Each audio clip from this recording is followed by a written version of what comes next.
door folds down, and it's actually got like AstroTurf on it. It's like a fold-out. Oh, come on. You got a balcony and terrace. Oh, what? People are going to think I'm strange going around with a camera saying, "Can I see your toilet?" It's living my dream, not working for someone who's trying to create their dream. Right, Sandy. It's great to see you again. Yeah. I'm fascinated by your lifestyle. Do you want to tell us just a little bit about where we are and what we're doing here? On the outskirts of Penrith, got a nice view across the lakes from here. I grew up like 15 minutes away. Bit of background, I sort of went off travelling when I was like 18 and on and off travelled all over the shop really until I was 27. Lived in Australia and New Zealand, Vietnam, and then just kind of came back. I was ready to come back and start a new chapter really, still being nomadic, but in the country I grew up in. And this is where I got to. I thought, came back, couldn't really get into the housing market and had a bit of saving to do that. So I thought, let's do something alternative and have a bit of freedom and more money in my pocket to do the things that I love. And yeah, converting this van's made it all possible really. For younger people, is it a real challenge now with the housing crisis? We hear all the media coverage and everything, but is it really that bad, do you think? I think the last couple of years especially it's really got worse. And I just think this, in order to have a lifestyle, and I mean like I lead a fairly modest life, you know, I enjoy rock climbing, go out camping with my friends a lot, food, good company. Just to do them simple things now becomes quite expensive, especially if I had like big mortgage hanging over me and things on finance and monthly bills. It doesn't leave very much to just live your life the way that you want to. Mm. So I just felt like it was the best way to be able to achieve that. Yeah. And again, there's a lot of young people that would put up with that and just rent at extortionate prices. They have no options, no choices. Maybe they can't see the options and choices, but you see an option and you've acted on that option. Yeah. What makes you so different? The only thing that can separate me is I think I'm just influenced by really, really brilliant people. I've been super fortunate through all my travels and moving around and just growing up. I've come across some brilliant people. They think very differently. They see the world differently. They're free thinkers, independent movers, and they don't just follow and abide. They think for themselves. Their moral compass is great. They're not like reckless. They just see better ways than the general narrative. It's quite free and liberating, really, to live like that, and I obviously found it quite appealing. Definitely. This is your nomadic horse, steed, whatever you call it. Yeah. And you went down this direction. Do you like the vintage? What's the thinking behind this?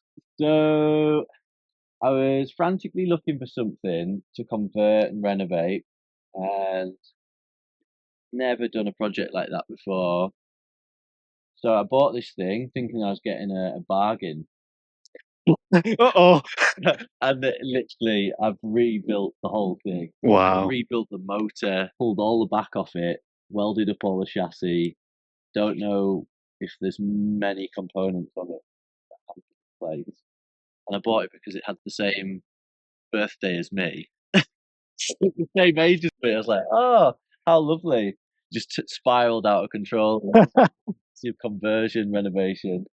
But the beauty of it was I got to do everything exactly how I wanted it. I didn't have to adopt anything. I just started from scratch and made it exactly how I liked it. Wow. So you got some serious skills in carpentry and building stuff. To learn along the way. Oh, yeah. Do you know when you're in the deep end? And luckily I've got some friends that they pointed me in the right direction. Like they have areas of expertise, and across the board as well, like some really handy people.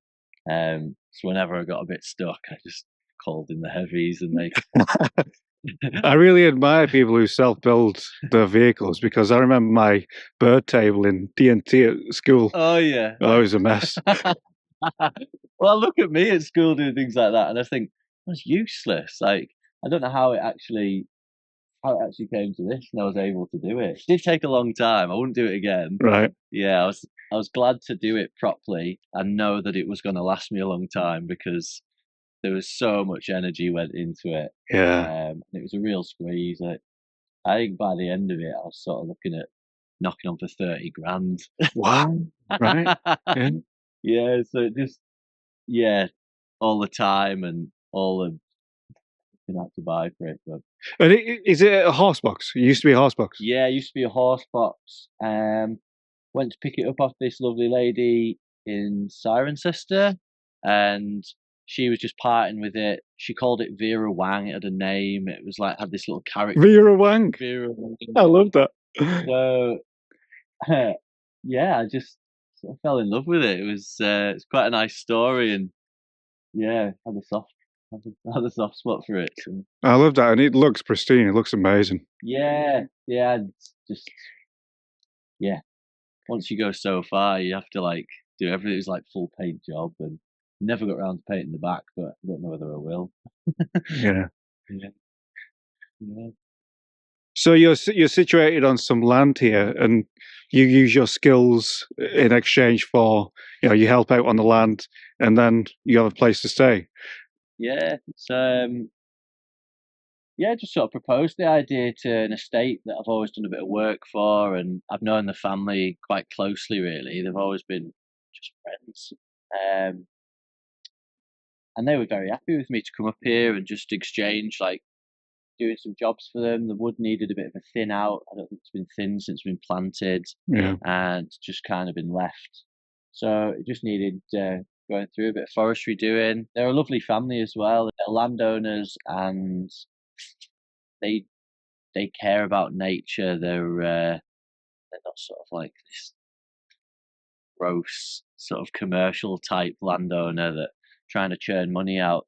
They sort of like rewild things, very very into like natural habitats and Excellent. wildlife, and they do anything, like even if they don't make any money on their land, just to push it to one side and try and generate some wildlife in there. That's kind of their thing. So that's fantastic, isn't it? And again, there seem to be quite a few more kind of eco-nomads, or people who live in situations like this, where there's an exchange of craft, trade, skills, and obviously a place to stay for the nomads. So I think it's a fantastic arrangement. Yeah. Would you recommend this lifestyle? Yeah, purely because of the freedom, and like you can't, you just unless you're very very lucky, you can't really just wake up in the middle of a woodland with birds chirping, and we've got so much space and freedom. Mm. It's really lovely, and especially this time of year, it's great just to be literally in nature. Mm. You're not on a housing estate, or just makes you feel so much better. Would you ever entertain the idea of going back onto a housing estate after this? Is that something? I don't think I would, to be honest. I just don't think I could go back to living up in a built-up area. Nice to be close to things. It's also nice to just have your space and just be at arm's length, really. I mean, I've got to be honest, I drove through one of them yesterday, and I felt my soul leave my body at multiple times as I drove around. Yeah. I think once the nomad life gets into your blood, it's hard to get out. Yeah, that's it. It's like once you've experienced it, you can't really go back to that. You feel the benefits it gives you. And you think the foundation stuff for you was going off, traveling, meeting brilliant people, having an open mind, free thinking, that kind of thing. Mm. Yeah, I just sort of feel like it. Yeah, it does just keeps you free. I definitely feel like free. You don't feel like you're a burden on environmental issues. Like, we're off grid here. We don't use any nasty chemicals. We buy all our food like from local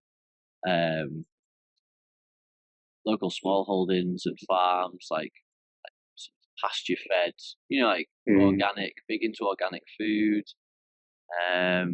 This really helps to feel like I'm playing a part in that role to repair and take care of the environment, really. So it's that responsible nomadism. It's that Yeah, you're looking after your locality. very much so. Yeah, Mm. low impact and sustainable. Live very modestly, but I mean, it's easy to do. Like, I'm definitely not uncomfortable, and some people, I think, they maybe assume that living this way, you're missing out on comforts, but I've never felt that. You learn to appreciate the simple things like a hot shower, like Oh yeah, like or a bath every now and again. they feel twice as good. Yeah, they do. You can't just go and have one all the time. You have to time it and like plan it. They feel twice as good, and yeah, it's just a nice way to do it. Yeah, it's hard to believe that this was a nation of smallholders at one point, where we were all kind of living quite like this. Yeah, yeah, Whereas now it's all kind of bigger, more sophisticated farming machinery, agriculture. yeah, Whereas we started off, I think, in nomadic communities and tribes across this nation. yeah, And I don't know, there might be a turn back. yeah. I think so. People are wanting to break away and do things their way, and I feel like there's a different agenda with the rest of the world. Totalitarianism. It's trying to swallow up everything, and I think lots of people are waking up to that now. Like, there's some pretty gross atrocities going on. Yeah, and there's just people in control trying to do that, and I feel like you just don't have to be a part of it. You Yeah. can just do your own thing. You can mix with people that think like you, that care. Yeah, they're gentle and empathic. Mm-hmm. I think it's important to be like that. I think that's what I picked up across the world, because I've been around a bit and met a lot of people in this life, and they're the kindest, most human-centered, humane, community-minded people I've ever met. Mm. And that seems to hold up your observations as well. Yeah, yeah, and I feel like the more of them characters you come across, you obviously warm to them. The more connections you make, and you seem to attract these people. It is like this law of attraction. You just can't help but bump into people that, as if they're meant to influence you. And like you said before, it's like living in tribes and clans. It's like as if they're one of your clan members from some other life. I don't know how it works, but I've met a few people like that that steered my life in a completely different direction. And I don't know where the hell they came. It's true though, because the ease of connection and the energy that flows between these people, it just seems to be effortless. Yeah. You just immediately, maybe you're on the same frequency, but the talk is easy, and it can go on for hours and hours and hours. Yeah. And you don't get that in normal life. Sometimes it's hard, it's uncomfortable, it's awkward. Yeah. And sometimes you go back into the shopping centres and you feel like you're stepping right back into the Matrix. Yeah. I have like a few of my friends think the same. We have different terms for it. People are plugged in, and ignorance is bliss. That's one that we talk about all the time. And as great as it looks from the outside, I don't think I would like to be ignorant, because it's important to be aware and see things for what they are. You can't just like close your eyes and pretend it doesn't exist. Yeah, so I wouldn't like to be one of them people. Sort of, I can deal with that. It's a bit heavy sometimes when you hear like some of the stories that are going on, but as long as you can just use that to change the way that you live and not be a part of that. And that's a really positive and healthy mindset, I've got to be honest. That's fantastic. You're an entrepreneur as well. Yeah, it sort of ties in with this healthy lifestyle. I've been a tree surgeon since I was 18, worked in rope access, done that in Australia for a while, and then when I came back, set my own business doing that.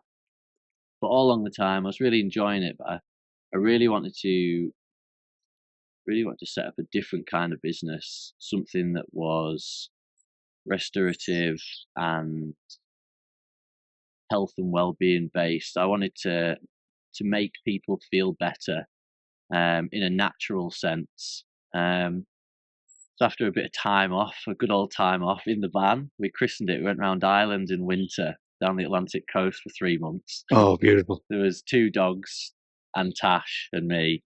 And you just have that space to start to think about what you want to do. And we went for a cold dip every day in December in the sea. That's nice. And it really got me feeling good. I'd never really used it as like a tool to just get up and go, to do things that you don't want to do, but you make yourself do them to get that control. And we came across these little sauna trailers. I'd never really seen them before. I'd heard about them, but never seen them. So we booked into one. Where was it at? Down in Donegal.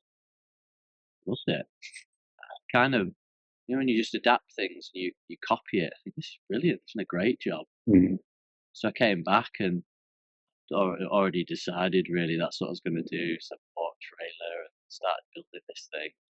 Yeah, that's where we met. Yeah, down at the lake edge. And what a fantastic sauna by the lake that was, for so many reasons. It was just the cold plunge in the lake, and then to go and have 50-minute sauna. Yeah. That was fantastic. Yeah, well, that's good to know. That was the whole goal, just to make people feel better, and it's an excuse to get people out to the edge of the lake there and to actually use that for their benefit and experience it. I had lots of people that would never get in the lake, but now there's a sauna there.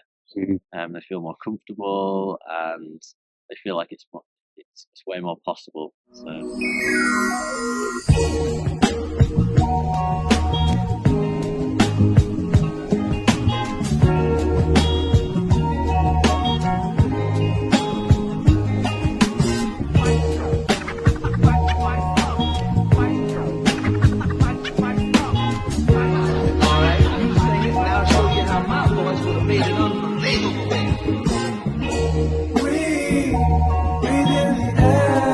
I'll put a link in the description, folks, if you want to go and try that, because it is a wonderful experience.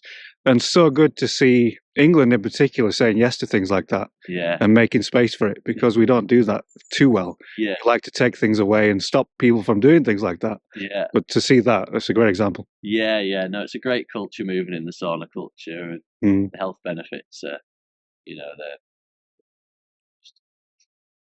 amazing. So. Well, I would love to have a little look around Vera. Is she still called Vera? Have you changed the name? Yeah, she got renamed actually. It's called Edwina. Edwina. Yeah, after one of my friends from Australia. It's a beautiful name. Yeah, so yeah, come in. Right. You've got to sort of clamber through the front. That door folds down, and it's actually got like AstroTurf on it. It's like a fold-out. Oh, come on! You got a balcony and terrace. Oh, what? Only when the weather's nice there.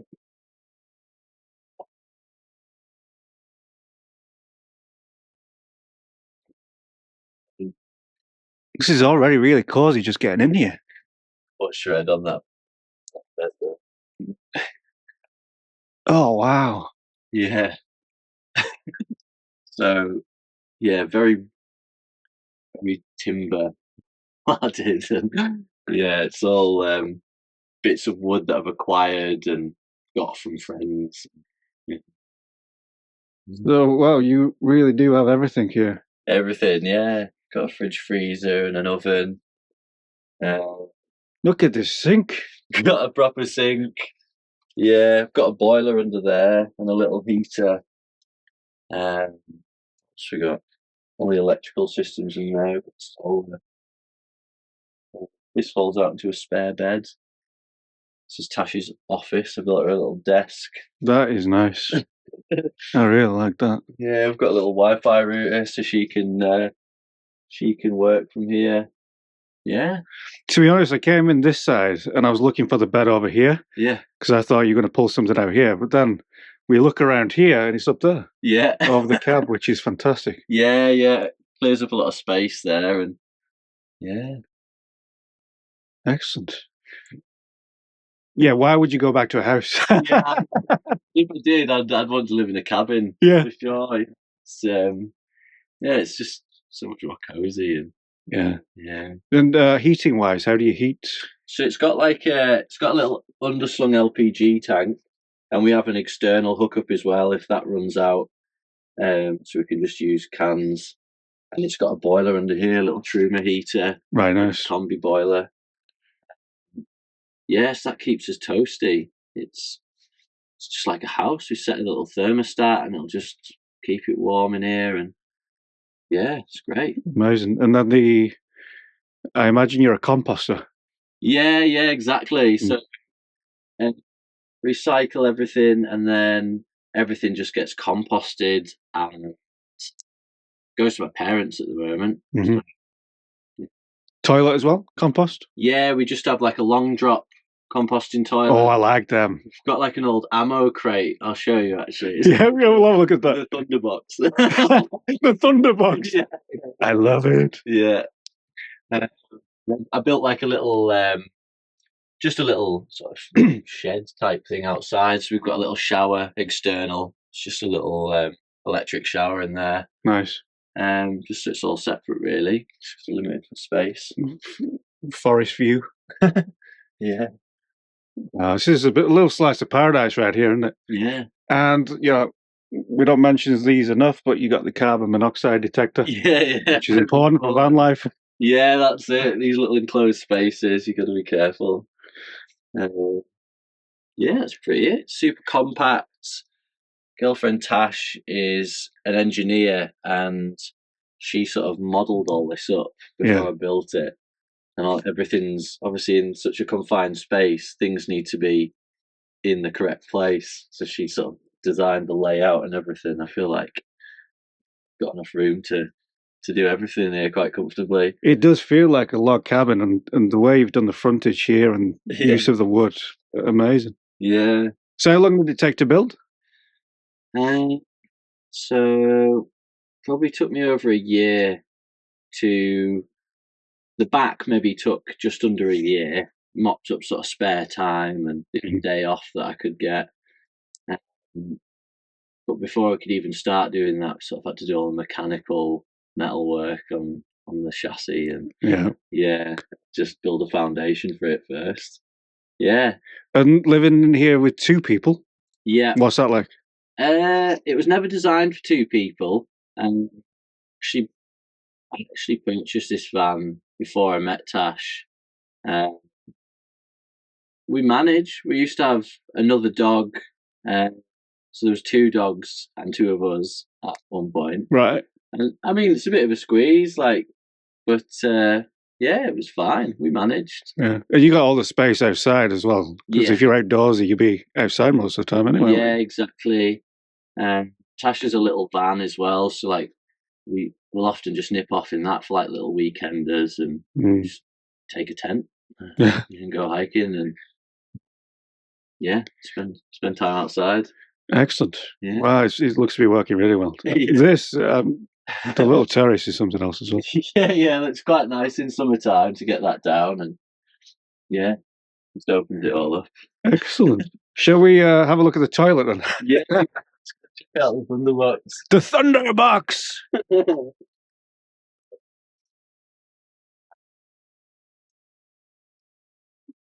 What it's like if I was to be an old man and get in and out of it. It's quite a climb in and out. Yeah.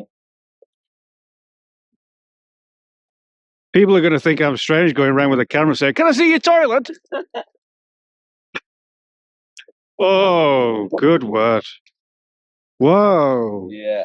So it literally is a box with a toilet lid on it. Now that is a throne room. Yeah. That's impressive. Yeah. So it's pretty exposed, but I mean, we don't get anyone up here. No wonder. Yeah, the wall away. So it's quite nice, to have like a loo with a view. Oh, that is great. Yeah. So you've dug out way down, have you? Yeah, I can't remember how deep as we could get, really. So then you fill that, and then obviously that starts to compost, and then you probably move it somewhere else? Yeah, that's it. So we just move it along and change them where it's at. Yeah. Get a new view. That is sweet. I don't think I've ever been so impressed with the toilet, but let's just stand here for a second. Just so simple. So simple. I mean, don't get me wrong. It's It's a different story when it's like hailstone. I was Yeah. I was thinking about that. What do you do, like umbrella it or something? I think you just got to go quick. But we do have a laugh with that. It's quite entertaining when someone, oh no, look at the weather, I've got to go. Yes, we do have a laugh with that. Well, I'm a supporter of that. That's fantastic. Yeah. And again, the composting thing is so important if you're living off grid as well. So you're getting that down to a T, aren't you? Yeah, exactly. And yeah, it's just once again, it's just cutting out those nasty products, chemicals. Slowly learnt along the way about what's not very healthy for you and what is. It's normally fairly simple. It's just natural. Mm. So we don't really use many synthetics, any chemicals. So there's nothing wrong with it. It's just all natural going back in. These trees are probably feeding off of it. Yeah, exactly. Yeah. Yeah. It's funny, isn't it? Because some people will watch this and think, well, I can't do that. I haven't got my home comforts. And they'll be thinking about the quality of life. And I'm thinking, the quality of life of this is exceptional. Yeah. It must be really high. Yeah, yeah. No, it's absolutely grand. As soon as you've adjusted to this way, I feel like you wonder why you weren't doing it that way to start with. Yeah. Especially, it's just so simple. And with minimal setup, and everyone assumes that you just need big bathrooms, you need big spaces, loads of rooms, and you're going to heat it, you're going to pay for it in tax, and yeah. I was speaking to someone, he's about 70 years old, a couple of weeks ago. Just came across him, just had a conversation. And he was saying he just bought a motorhome and they've been toured around in it. And all he can think of is that why did he waste so much time not doing that before, like living more nomadically? Yeah. And he was kind of really regretful because his health deteriorated when he hit like 65. So he's really struggled. Why do people put things off like that? Why do they wait till end of life to... Capitalism. Yeah, you do the grind, you put your shift in, then you retire. You maybe got a bit more money and freedom to do what you want, but you don't have the health. You literally spend your life trying to buy your freedom. Yeah. And then you get a couple of years maybe sometimes. Smoke and mirrors. Mm-hmm. Yeah, sadly. I learned that lesson quite a lot. There's certain people like along the way that have passed away, and it's the same old story a lot of the time. What they say, oh, we should have done this, should have done this. Didn't do it. They just worked, retired, and then sadly fallen ill with something that's eventually taken them. So I do feel like there's like a renaissance for this way of thinking. It's sort of work and travel and make it work now while you've got the energy, while you've got the youth. You can just experience traveling in a whole different way. You've got the fitness and well-being. You can get out there. You're fully able to just put a backpack on. Just go hike a mountain range, but you're fairly limited as you get older. And don't get me wrong, you can still go and see the world, but not in the same way, I don't think. Yeah, better to do it in your prime time. Yeah. And try and stop people, companies, things from stealing your sunshine. Yeah, exactly. Because that's all it is, really. You just, I suppose, that's why I'm trying to do my own thing with the sauna. It's living my dream, not working for someone who's trying to create their dream in exchange for money. I feel like I believe that life is for living your own dream, not just getting money. Fantastic. What an eloquent way to finish this episode. Thank you very much for showing us around the Thunderbox and Edwina. Edwina. I was going to call her Vera again. Sorry, Edwina. Beautiful. Beautiful. Well, I think you're living life right. Oh, thanks very much. That's it's nice to hear. Sometimes I do forget, like I say, yeah, very lucky. Yeah.